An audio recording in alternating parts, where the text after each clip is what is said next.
नमस्कार, आप देख रहे हैं कशिश न्यूज। आपके साथ मैं हूं शर्मिला चौहान। बिहार और झारखंड की तमाम बड़ी खबरों की चलिए करते हैं शुरुआत। पहली खबर नेपाल से है, जहां रक्सौल से है, जहां नेपाल बेटी रोटी के संबंध को भूलते हुए नित्य कुछ ना कुछ आरोप भारत पर लगा रहा है। नेपाल के गृह मंत्री ने भारत के सीमा क्षेत्र में बने बॉर्डर सड़क पर आपत्ति जताई है। नेपाल के गृह मंत्री राम बहादुर थापा ने कहा कि भारत ने सीमा के समानांतर सड़कों और अन्य इंफ्रास्ट्रक्चर का निर्माण करके पानी की निकासी रोक दी है और नेपाल को डुबो दिया है। इस पर भारत को लेकर नेपाल की चिढ़ बढ़ती जा रही है। वो हर बात के लिए भारत को कोसने में लगा हुआ है। अब नेपाल की कम्युनिस्ट पार्टी ने नया राग बार को लेकर अलापा है और गृह मंत्री ने कहा कि भारत ने नेपाल और भारत की सीमा पर सड़क को लेकर आपत्ति जताई है और उसमें डुबो दिया है। तो बता दें कि लगातार नेपाल और भारत का जो कह सकते हैं कि विवाद बढ़ता जा रहा है और ये विवाद इतना बढ़ चुका है कि अब नेपाल भारत पर लगातार आरोप लगा रहा है कि भारत ने नेपाल को डुबो दिया है और इस पे लेकर विवाद छिड़ते जा रहा है।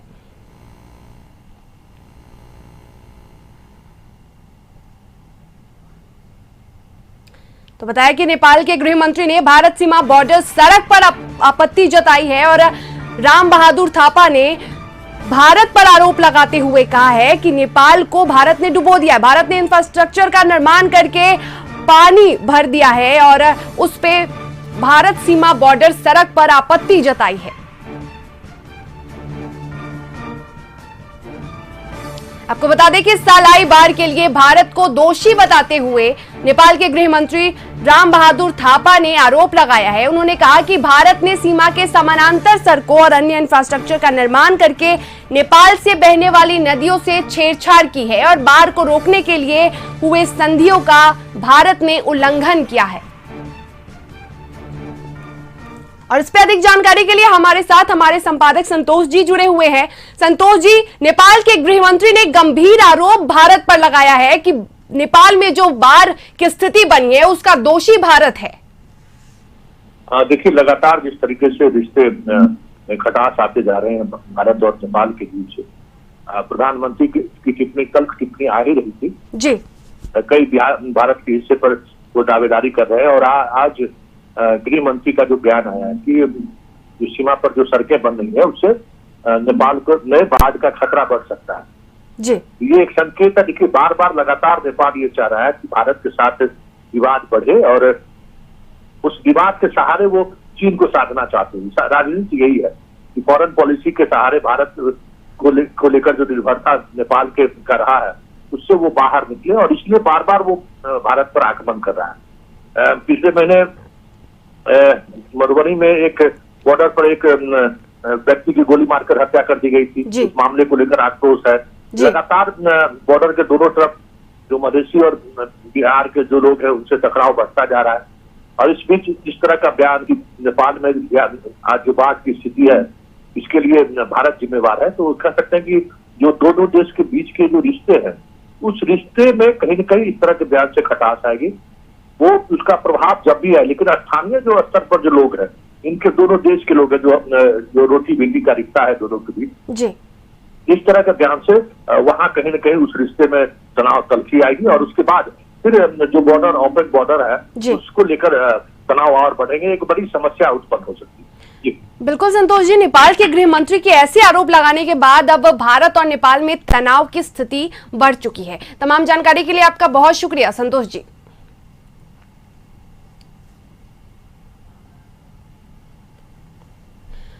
तो अब बात करेंगे बिहार में कोरोना के बढ़ते आंकड़ों की। आपको बता दें कि बिहार में कोरोना के आंकड़े 23,000 के पार हो चुके हैं। सूबे में कोरोना मरीजों की संख्या अब 23,300 हो चुकी है और आपको बता दें कि 24 घंटे में कुल 10,273 सैंपल्स की जांच हुई है और इसी के साथ अब तक कुल 14,997 मरीज कोरोना से स्वस्थ हो चुके हैं। आपको बता दें कि वर्तमान में एक्टिव मरीजों की संख्या 8,129 है। तो कोरोना के संक्रमण के मामले लगातार बढ़ते जा रहे हैं बिहार में और आंकड़े अब 23,000 के पार हो चुके हैं।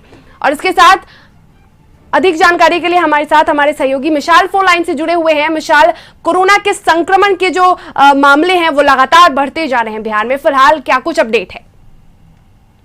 देखिए, ज्यादातर जानकारी तो आपने खुद ही दे दी है कि किस तरह के हालात है बिहार में, लेकिन जिस तरीके से जो आंकड़े बढ़ते जा रहे हैं और पिछले 24 घंटे में ही जो आंकड़ों में बहुत ज्यादा तेजी आई है, 1750 से ज्यादा से 24 घंटे के अंदर मामले आए हैं। 6 लोगों की मौत हुई है 24 घंटे के अंदर में, और यह आंकड़ा पूरे बिहार में अभी तक 180 से ज्यादा हो चुका है। तो जाहिर सी बात है कि स्थिति बद से बदतर होते जा रही है और इसको लेकर लगातार जो है बड़े बड़े दावे भी किए जा रहे हैं। लेकिन आप जैसे आज खबरें आए कि सुबह पटना एम्स में ही देखिए सफाई कर्मियों सहित वहां के जो कर्मचारी उन्होंने हड़ताल कर दिया है, क्योंकि कई उनकी भी परेशानियां हैं। तो अस्पतालों में धीरे धीरे जो कर्मचारी है वो भी हड़ताल करते जा रहे हैं और डॉक्टरों की कमी जो है वो साफ दिख रही है।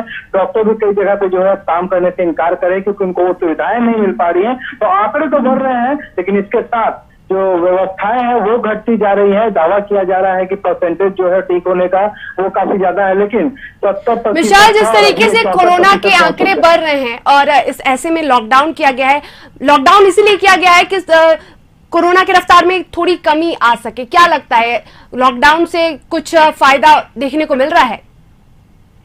देखिए, अगर सरकार को लगता है और जो विशेषज्ञ हैं उनको लगता है कि लॉकडाउन से फायदा हो सकता है, तो जाहिर सी बात है कि फायदा होगा। लेकिन ये फायदा तब होगा जब लॉकडाउन का पालन पूरी तरीके सही तरीके से किया जाए। हम अभी भी अगर सड़क पर निकल जाए तो आप देख सकते हैं कि कई लोग जो है बिना मास्क के घूमते नजर आएंगे।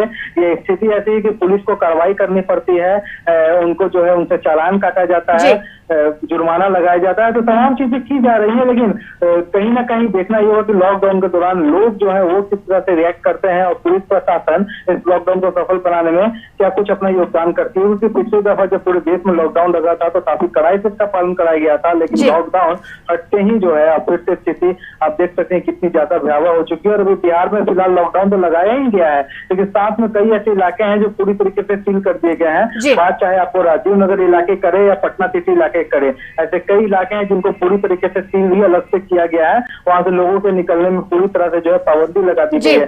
तो स्थिति को संभालने की कोशिश की जा रही है। 30 जुलाई तक देखिए लॉकडाउन है और इसके बाद लॉकडाउन बढ़ता है या क्या कुछ पूरी परिस्थिति होती है इसका आकलन किया जाएगा, जिसको लेकर मुख्यमंत्री लगातार जो है अधिकारियों के साथ बैठक कर रहे हैं और खुद सारी चीजों की जो है मॉनिटरिंग कर रहे हैं। लेकिन कोरोना का रफ्तार जो है वो बिल्कुल विशाल, जिस तरीके से कोरोना का रफ्तार बढ़ रहा है, अब ये देखना होगा कि लॉकडाउन में क्या कुछ सख्ती बढ़ती जा रही है और लॉकडाउन के जो अवधि है क्या उसमें बढ़ोतरी होती है या नहीं। फिलहाल तमाम जानकारी के लिए आपका बहुत शुक्रिया।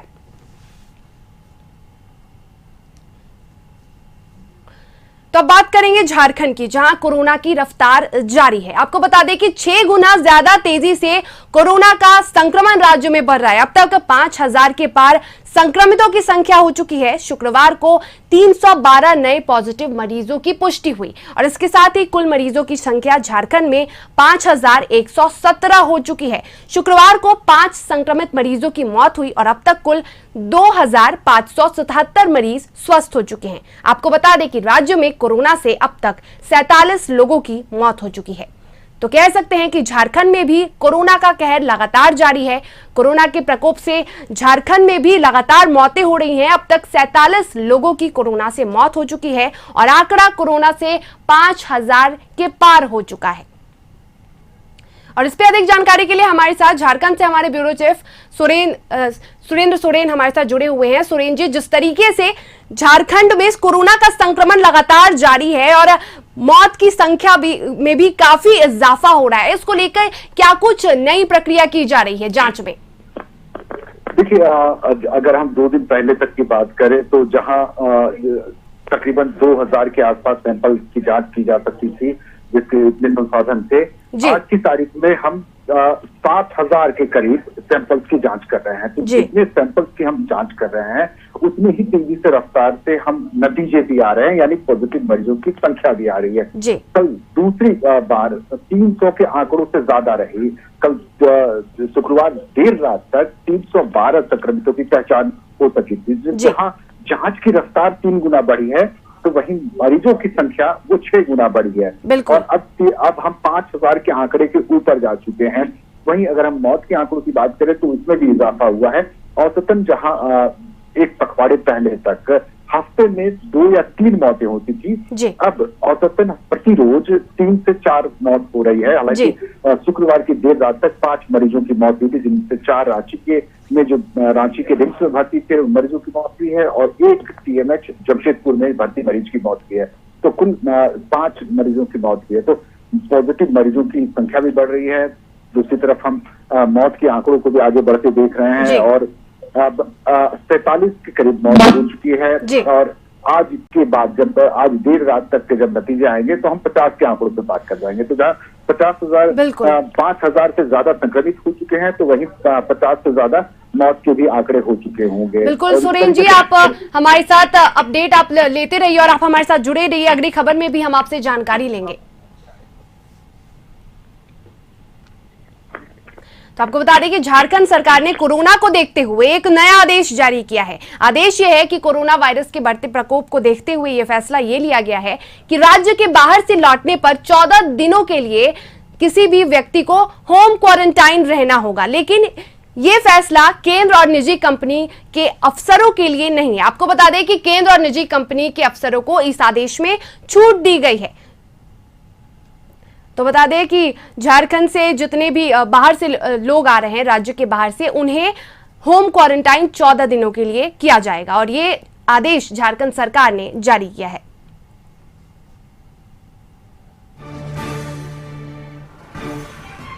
और इस पर अधिक जानकारी के लिए हमारे साथ जुड़े हुए हैं सुरेंद्र जी। झारखंड सरकार ने ये नया आदेश जारी किया है कोरोना वायरस के बढ़ते प्रकोप को देखते हुए और ये कह सकते हैं कि ये अच्छा फैसला है कि जो भी राज्य से बाहर के लोग आ रहे हैं उन्हें 14 दिनों तक होम क्वारंटीन किया जाएगा। बेशक जो पॉजिटिव मरीज आते हैं उनके कॉन्टैक्ट ट्रेसिंग में जो नए आंकड़े आते हैं तो कॉन्टैक्ट ट्रेसिंग में जो लोग बाहर से आते हैं उनकी कॉन्टैक्ट ट्रेसिंग नहीं हो पाती है। लेकिन जो लोग राज्य के अंदर हैं या अपने ही जिलों में जिनकी गतिविधियां, अपने राज्य के अंदर जिनकी गतिविधियां हैं, उन्हें कॉन्टैक्ट ट्रेसिंग में उनके नाम सामने आ सकते हैं या फिर उनकी पहचान की जा सकती है। लेकिन जो कॉन्टैक्ट ट्रेसिंग नहीं हो पाएगी उनके लिए ये मुश्किल हो जाएगी। तो शायद इस तरीके से संक्रमण को तेजी से बढ़ते हुए रोका जा सकता है। राज्य सरकार ने इसी निमित्त ही यह फैसला लिया है कि राज्य में आने वाले हर एक व्यक्ति की रजिस्ट्रेशन कराना अनिवार्य होगा। लेकिन सुरेंद्र जी, इसमें कुछ अफसरों को इस आदेश में छूट दी गई है। इससे हो सकता है कि जो बाहर जा रहे हैं तो अफसरों को भी कोरोना वायरस हो सकता है, लेकिन वो 14 दिनों तक के लिए होम क्वारंटीन नहीं होंगे।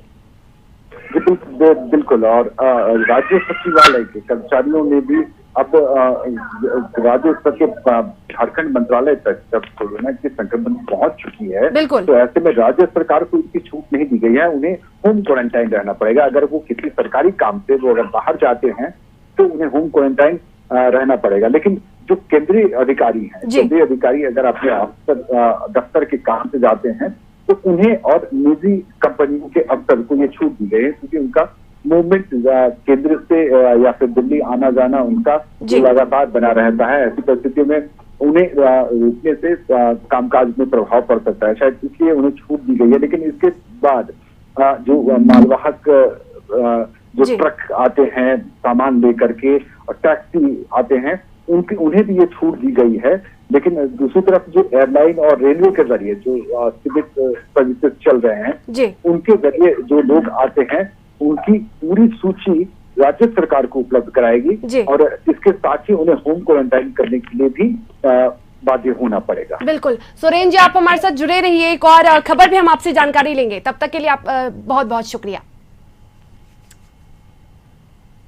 तो बता दें कि जैक ने 12वीं का रिजल्ट जारी किया। इंटर की परीक्षा में आर्ट्स का रिजल्ट सबसे बेहतर आया है। बता दें कि 82.53% छात्र सफल रहे हैं और साइंस में 58.99%, कॉमर्स में 77.37% का रिजल्ट आया है। वहीं साइंस में गिरिडीह के अमित कुमार ने टॉप किया है तो कॉमर्स में रांची के शुभम कुमार ने टॉप किया है। तो जमशेदपुर में आर्ट्स के नंदिता हरिपाल ने टॉप किया है। आपको बता दें कि टॉप 10 में 16 छात्राओं ने अपनी जगह बनाई है। तो जैक ने 12वीं का रिजल्ट जारी कर लिया है और इसमें छात्राओं का प्रदर्शन काफी बेहतरीन देखने को मिला। इंटर की परीक्षा में आर्ट्स का रिजल्ट सबसे बेहतर आया है। 82.53% छात्र सफल हो चुके हैं और साइंस में 58.99% और कॉमर्स में 77.37% का रिजल्ट आया है। साइंस में गिरिडीह के अमित कुमार ने टॉप किया है तो वहीं कॉमर्स में रांची के शुभम कुमार ठाकुर ने टॉप किया है। और इस पे अधिक जानकारी के लिए सुरेन जी हमारे साथ जुड़े हुए हैं। सुरेन जी, जैक ने रिजल्ट जारी किया है और उसमें छात्राओं का प्रदर्शन अद्भुत रहा। टॉप 10 में भी छात्राओं ने अपनी जगह बनाई है।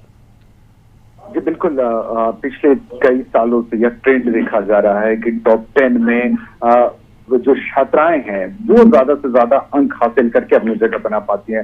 छात्र पिछड़ रहे हैं, लड़के पिछड़ रहे हैं और इस बार भी इनके रिजल्ट में भी यह ट्रेंड बना रहा है।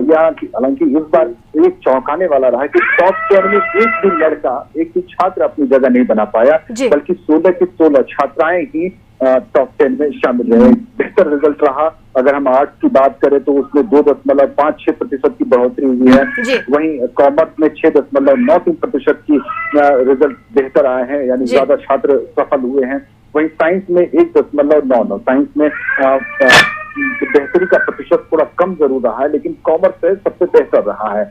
वहीं जब कल रिजल्ट जारी किए इसके बाद तमाम जो टॉपर्स वगैरह की जब लिस्ट आने लगी और सबकी जब छात्र के नाम सामने लगे, तो जो मिडिल क्लास फैमिली है, लोअर मिडिल क्लास फैमिली या मिडिल क्लास फैमिली, उनके छात्र छात्राओं ने बेहतर जगह बनाई है, अच्छे नंबर हासिल किए हैं। यानी यह कहा जा सकता है कि जो छात्र अपने स्टूडेंट लाइफ में स्ट्रगल कर रहे हैं या उनके परिवार के लोग अपने छात्र छात्राओं बिल्कुल सुरेन जी, जिस तरीके से छात्राओं ने अपना प्रदर्शन दिखाया है इस रिजल्ट में, वो काफी बेहतरीन है और कहीं ना कहीं छात्र इसमें चूक गए। तमाम जानकारी के लिए आपका बहुत शुक्रिया सुरेन जी। और खबरों में वक्त है एक छोटे से ब्रेक का। खबरों का सिलसिला लगातार जारी है। ब्रेक के बाद आपका स्वागत है। तो बिहार के मुख्यमंत्री नीतीश कुमार ने कोरोना काल में कोरोना से हो रहे बचाव के लिए कार्यों की समीक्षा की। उन्होंने कई आवश्यक दिशा निर्देश भी दिए। कोरोना के लक्षण वाले मरीजों की स्वास्थ्य केंद्र पर जांच की सुविधा के निर्देश दिए, तो स्वास्थ्य विभाग को आवश्यक सुविधा मुहैया कराने का निर्देश दिया। उन्होंने साथ ही साथ होम आइसोलेशन में रहने वाले की लगातार मॉनिटरिंग करने की भी बात की। तो आपको बता दें कि मुख्यमंत्री नीतीश कुमार ने कोरोना से बचाव के लिए हो रहे कार्यों की समीक्षा की और उसके साथ ही उन्होंने कई दिशा निर्देश दिए। उन्होंने कहा कि कोरोना के लक्षण वाले लोगों की जांच स्वास्थ्य केंद्र में हो, उसके लिए आवश्यक सुविधा उपलब्ध हो और होम आइसोलेशन में रह रहे लोगों की लगातार मॉनिटरिंग की जाए।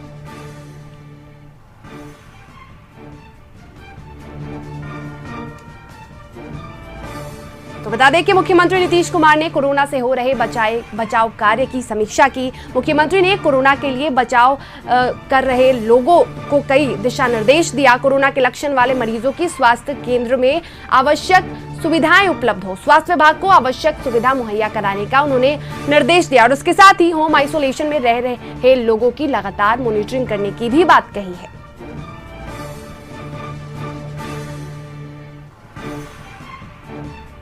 तो बता दें कि मुख्यमंत्री नीतीश कुमार ने कोरोना से बचाव के लिए हो रहे कार्यों की समीक्षा की है और स्वास्थ्य विभाग को आवश्यक सुविधा मुहैया कराने का निर्देश दिया।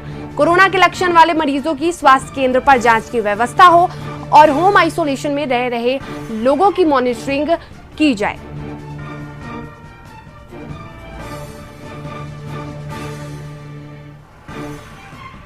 और इस पे अधिक जानकारी के लिए हमारे साथ हमारे वरिष्ठ सहयोगी पटना से शैलेंद्र साहिल जुड़े हुए हैं। शैलेंद्र जी, मुख्यमंत्री ने कोरोना से हो रहे बचाव कार्य की समीक्षा की और कुछ आवश्यक दिशा निर्देश दिए। क्या आवश्यक दिशा निर्देश हैं वो?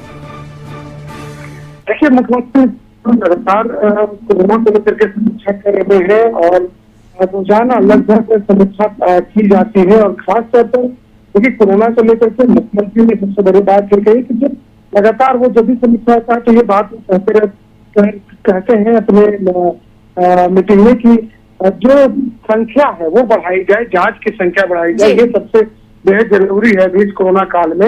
और बाकी जो जिला स्तर पर जो कोरोना जांच किए जा रहे हैं उन चीजों को देखना। और सबसे बड़ी बात है कि जो मुख्यमंत्री ने जो कहा है कि अब कोई भी जो मरीज है या फिर जिसे लगे कि उसमें कुछ ऐसा सिम्टम आ रहा है कि वो कोरोना पीड़ित है तो वो कहीं भी जाकर के अपनी जांच करा सकता है। इसकी स्वतंत्रता उन्होंने देने की बात कही है। और साथ ही साथ देखिए लगातार मुख्यमंत्री के स्तर पर, मुख्यालय के स्तर पर इन चीजों की समीक्षा और कई जगह से शिकायतें भी आ रही हैं, लगातार शिकायतें आ रही हैं कोरोना को लेकर के, सरकार की अनदेखी की, अधिकारियों की लापरवाही की। इन चीजों को लेकर के भी मुख्यमंत्री सख्ती बरतने का आदेश दे रहे हैं, लेकिन उसके बावजूद कई जगह से खबरें आती हैं, गड़बड़ी की खबरें आती हैं कई जगह जांच में जो परेशानियां हो रही उसकी खबरें आती है, लेकिन उस पर कोई ठोस कदम सरकार ने अभी तक नहीं उठाया है, ये नहीं दिखाई दे रहा है। बिल्कुल शैलेंद्र, आप हमारे साथ बने रहिए। फिलहाल अगली खबर में भी हम आपसे जानकारी लेंगे।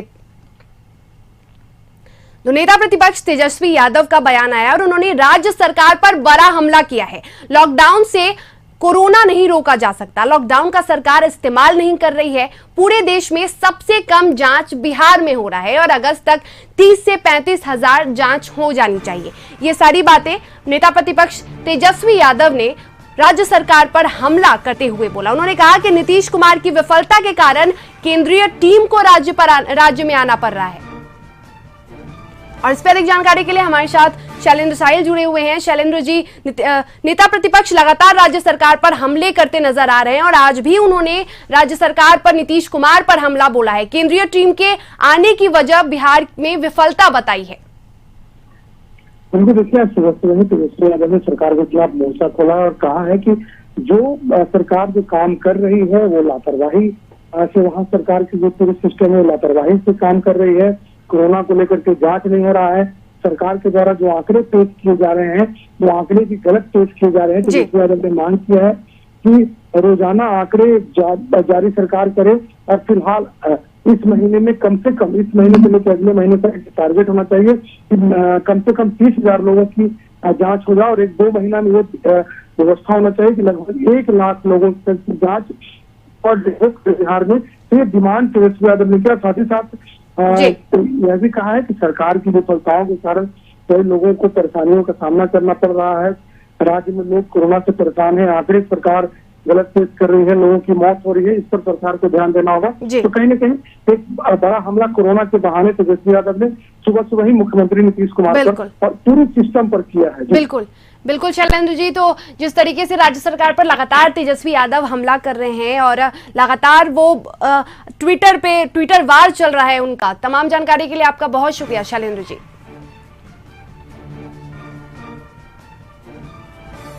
अभिनेता सुशांत सिंह राजपूत आत्महत्या मामले में एक नया मोड़ आया है। बता दें कि मुंबई पुलिस जल्द ही दबंग यानी सलमान खान से पूछताछ करेगी। सुशांत और सलमान खान के बीच अनबन की खबर काफी दिनों से चल रही थी और इसी बीच मुंबई पुलिस सलमान खान से पूछताछ करने वाली है। बता दें कि महाराष्ट्र के गृह मंत्री अनिल देशमुख का यह बयान आया है कि सभी बिंदुओं पर मुंबई पुलिस जांच कर रही है।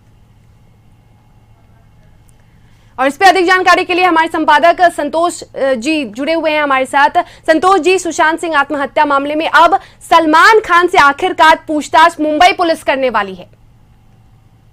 देखिए, इस मामले में लगातार अपडेट आ रहे हैं। जो भी आत्महत्या को लेकर जिम्मेवार है या जिसकी चर्चा हुई कि कहीं न कहीं सुशांत सिंह राजपूत के मौत के वजह जो मुंबई फिल्म इंडस्ट्री में जो आपसी गुटबाजी है उसकी एक बड़ी वजह है। इनसे अधिकांश फिल्म छीन ली गई।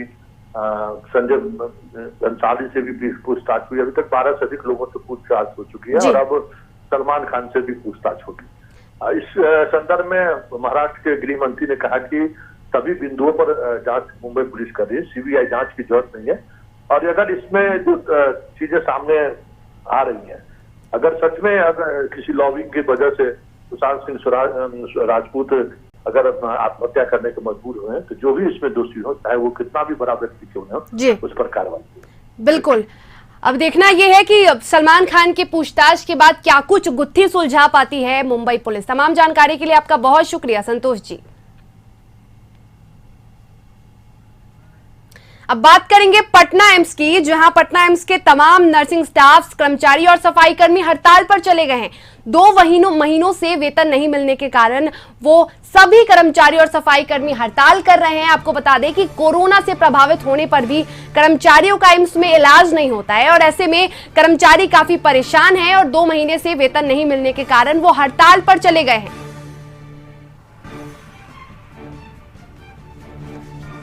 तो बता दें कि पटना एम्स के कर्मचारी और सफाई कर्मी हड़ताल पर चले गए हैं। उनका आरोप है कि 2 महीने से वेतन नहीं मिला है और उन्हें कोरोना वार्ड में काम करने पर मजबूर किया जाता है। कोरोना से प्रभावित होने पर कर्मचारियों और उनके परिजनों की एम्स में इलाज नहीं की जाती है।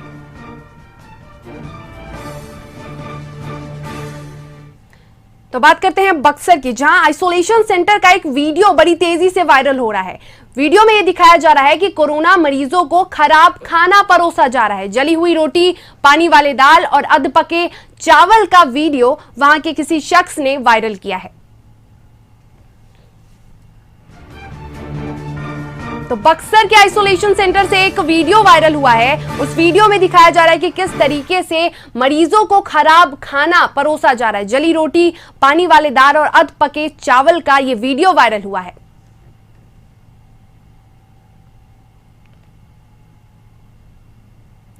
तो शेरघाटी थाना परिसर के 12 एसटीएफ जवान कोरोना से संक्रमित पाए गए। उसके साथ ही इमामगंज अंचल के बड़े अधिकारी सहित 2 का रिपोर्ट भी कोरोना पॉजिटिव आया। आपको बता दें कि थाना और आसपास के क्षेत्रों में हड़कंप मच गया है।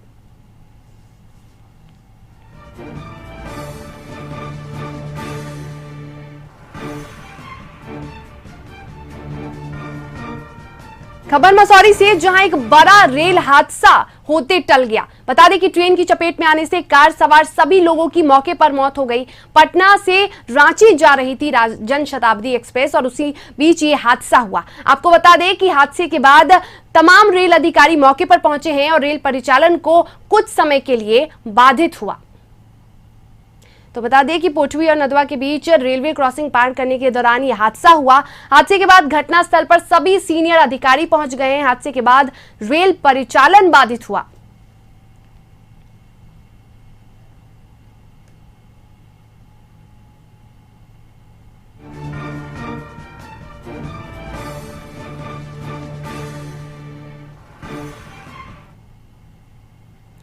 तो आपको बता दें कि जेडीयू का विधानसभावार वर्चुअल सम्मेलन शुरू हो चुका है। 4 अलग अलग टीमें 4 विधानसभा क्षेत्र के लोगों से बातचीत करेंगी। 31 जुलाई तक जेडीयू का विधानसभावार सम्मेलन चलेगा। बता दें कि आरसीपी सिंह, वशिष्ठ नारायण सिंह, ललन सिंह के नेतृत्व में इस टीम को बनाया गया है।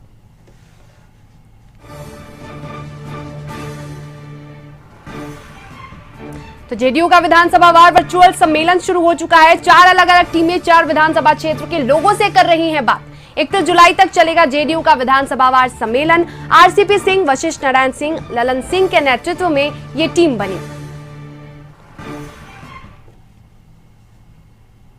और इसी के साथ खबरों में फिलहाल इतना ही। मुझे दीजिए इजाजत और आप देखते रहिए कशिश न्यूज।